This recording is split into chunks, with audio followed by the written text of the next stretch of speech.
Hoy toca un vídeo... No he dicho hola, hola. Hoy toca un vídeo de estos reflexivos, ¿no? Una reflexión de estas que tuve súper originales hace unos días, que ahora haciendo una búsqueda en Google he visto que hay un blog sobre altas capacidades que ya habló de esto en su momento. ¡Qué original soy! Y te voy a dejar el enlace en la descripción pues para complementar con esta particular reflexión, en la que estaba yo el otro día pensando... Claro, sobre este asunto del CI 130, qué significa esto de la campana de Gauss, este 2%, qué nos quieren decir estas cosas, ¿no? Cuando se menosprecia la importancia del CI y se piensa que es solamente un número. Y te pensarás que voy a hablar de emociones, sentimientos, característica, pero no, quiero hablar de estadística. ¿Sé yo de estadística acaso? Tengo ni idea.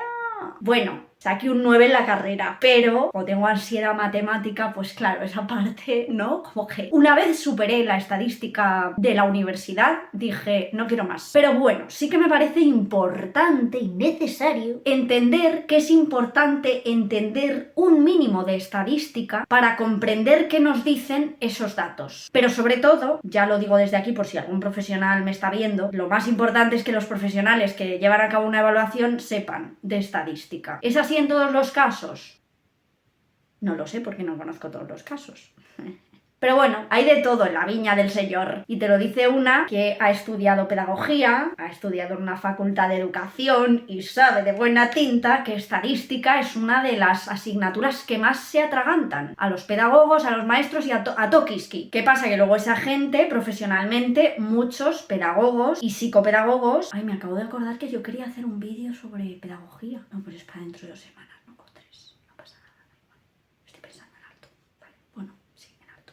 No sé qué estaba diciendo. ¿Ves? Esto es lo malo que tiene hacer un vídeo caótico. Pero es que soy así, una mente caótica. Yo tengo mis vídeos estructurados y luego estos, que hacía mucho que no me estaba permitiendo yo hacerlos. Fíjate. Pero bueno, eso, que de la carrera salen pedagogos que luego hacen evaluaciones y pasan estos test de inteligencia. Entendiendo estas puntuaciones sí puede ser, pero a priori diría que no se le da la importancia suficiente a la estadística. Y yo aquí lo que te digo, te voy a dar como mi humilde reflexión desde mi poco conocimiento de este asunto, ¿no? Como buena pedagoga, he dedicado poco tiempo a eso. Más debería. ¿Qué nos dice exactamente un CI 130? ¿Es un número acumulativo en plan, oh, 130, es mucho? Este vídeo va a ser...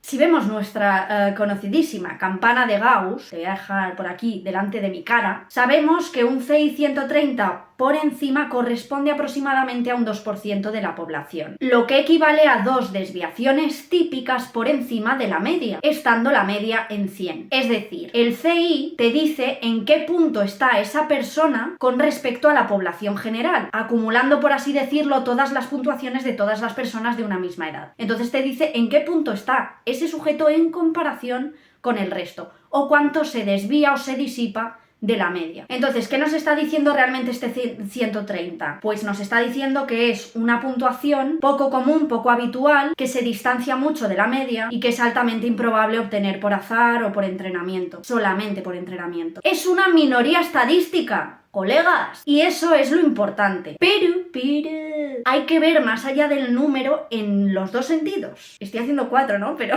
en los dos sentidos. En primer lugar... Estoy como nerviosa, ¿no? Por, ¿no? Cosas. Y os digo como, ¡uh! ¡Ay, esa sobreestabilidad!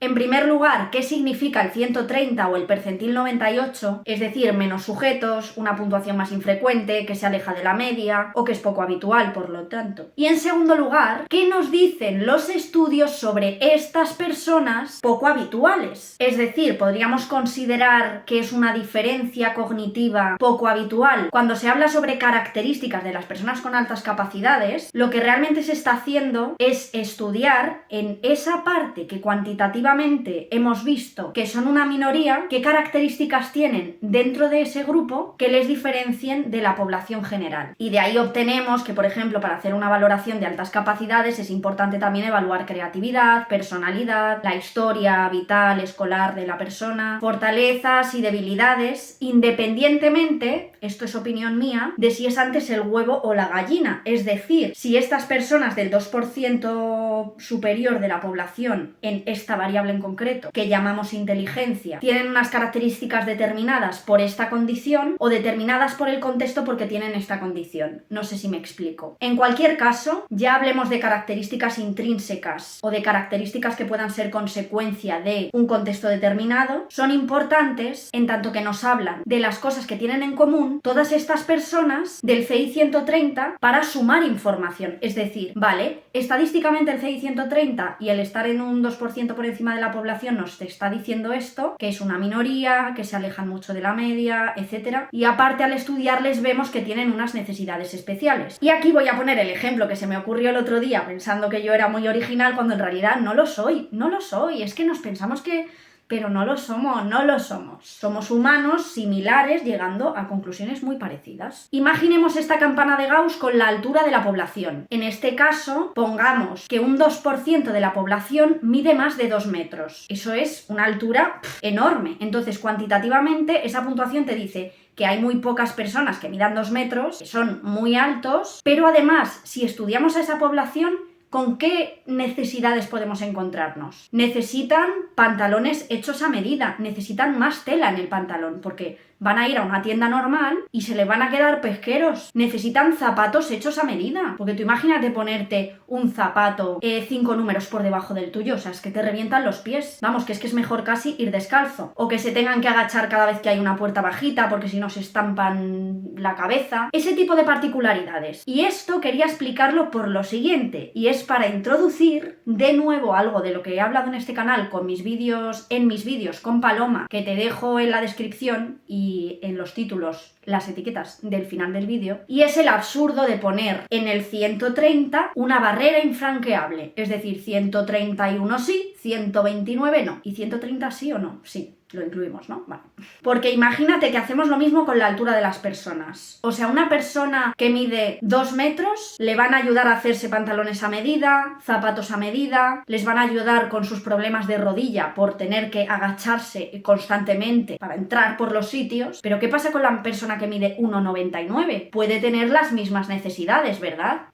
Sabes por dónde voy, ¿no? La altura, como la inteligencia, son una realidad, es decir, son realidades que existen. Igual que existe la realidad de que hay unas personas que son mucho más altas, muy altas, que son una minoría y que tienen unas necesidades concretas. Con la inteligencia sucede lo mismo, tanto por arriba como por abajo. La cuestión y el debate que hay en esto de las altas capacidades es el siguiente, y es muy lógico y natural que exista este debate, porque estamos hablando de una realidad que existe per se, pero que tenemos que conceptualizar. El debate es, por tanto, ¿dónde ponemos el límite? ¿A partir de qué altura exactamente consideramos personas muy altas? Imaginaros que a los altos les llamamos muy altos, ¿no? O sea, a partir de 2 metros eres muy alto, porque perteneces a un 2% de la población. Claro, y la persona que mide 1,99 pero que tiene las mismas necesidades, de ahí la importancia de aunar lo que nos dice la estadística con lo que nos dicen los estudios sobre cómo son esas personas, para que no solamente puedan ser identificadas las personas que tienen ese número, sino las personas que rozan el número y que comparten todas esas características que hace que necesiten una atención especializada. Buah, qué bien me he explicado, de repente ha sido como, buah, Sandra, lo has petado. Entonces eso, primer debate, ¿dónde ponemos el límite? Está claro que es difuso. Como pasa con la altura, es difuso. No podemos poner el 130 porque una persona con un CI 129 puede tener las mismas necesidades. Y eso sin contar con que el propio CI, el propio test de inteligencia, te ofrece un intervalo de confianza y te dice, las puntuaciones de esta persona pueden estar entre 126 y 134. Te ofrece una horquilla de más o menos unos 8 puntos, creo, en los cuales la media está en el 130 en este caso. Pero eso significa que otro día puede ser 134 y otro día puede ser 128. Por eso es importante no delimitar una barrera estricta. Claro que poner una barrera estricta como el 130 es mucho más sencillo a la hora de tomar decisiones, pero no es más sencillo para la persona que no tiene la atención que necesita. Y el segundo debate es ¿cómo llamamos a esas personas. Y de aquí viene la importancia y al mismo tiempo el absurdo del debate de si lo llamamos altas capacidades, alta capacidad intelectual. Bueno, para mí el segundo apellido de intelectual es importante, porque si estamos hablando de inteligencia, pues chico, digo yo que habrá que mencionarla. Que si superdotado, que si talento simple, que si talento complejo. Imagínate que de 2 metros para arriba lo llamamos personas muy altas y de 2 metros para abajo personas no tan altas. Claro, una persona que mide 1,99 es como... es casi igual que una persona que mide 200, ¿no? Me refiero, de ahí el absurdo. Y de ahí la necesidad de establecer bien que haya un consenso de cuáles son los criterios para que llamemos a una cosa de esta manera y a otra cosa de esta manera. O que lo llamemos a todo lo mismo, o que no lo llamemos a todo lo mismo, o que lo llamemos a todo lo mismo, pero hagamos hincapié en las necesidades individuales. Pues se me apaga el ordenador. Es decir, que podemos establecer un punto de corte en los 2 metros, llamarlos personas muy altas y a los de abajo personas semialtas. Pero realmente una persona semialta y una persona muy alta pueden tener exactamente las mismas necesidades y compartir un perfil muy parecido en cuanto a los problemas que tienen por ser muy altos o las necesidades. De ahí la importancia también de estudiar estos rasgos, como digo, y establecer pues qué cosas tienen en común las personas muy altas y semialtas. Que no encuentran zapatos de su talla, que los pantalones les quedan cortos, que tienen que agacharse mucho porque todas las puertas son muy bajitas. Todo esto información obtenida de estudiar a las personas que cuantitativamente son muy altas o semialtas, pero que cualitativamente comparten unas características o circunstancias. Y también, no vamos a hablar solo de los problemas, también comparten unas fortalezas, porque yo que soy una persona bajita, yo sé que una fortaleza de una persona muy alta es no tener que buscar un taburete o una silla para llegar a coger la tabla de cortar el lomo o el embutido, el colador que necesitas para los espaguetis, que tienes que hacer la comida y entonces te subes a la encimera y con una rodilla en la encimera y la otra. Una persona muy alta tiene la fortaleza de que puede ayudar a las personas que no llegan a llegar a sitios de manera mucho más fácil. Es más fácil para ellos y pueden ayudar a los demás con esa característica y fortaleza tan bonita como es poder estirar el brazo y coger lo que quieras. ¿Cómo será eso? No lo sé. Y con esto pues quería yo mostrarte pues estas reflexiones. Yo creo que ha quedado claro, pero como siempre voy a concluir un poco con todo lo que he hablado. Primero, la importancia de la estadística, es decir, ¿qué nos dice el CI 130? ¿Qué nos dice estas dos desviaciones típicas por encima de la media, que nos dice un percentil 98 a nivel estadístico, la importancia también de lo cualitativo que hay en estas personas y luego el absurdo de los términos sobre altas capacidades y al mismo tiempo la importancia que tienen y la necesidad de que haya el debate pues que hay actualmente en España, de cómo lo llamamos y cómo no lo llamamos. Tiene un sentido ese debate, pero al mismo tiempo no olvidemos que es absurdo en tanto que es una realidad que existe por sí misma, la llames o no la llames. Hola CI, ¿eres tú?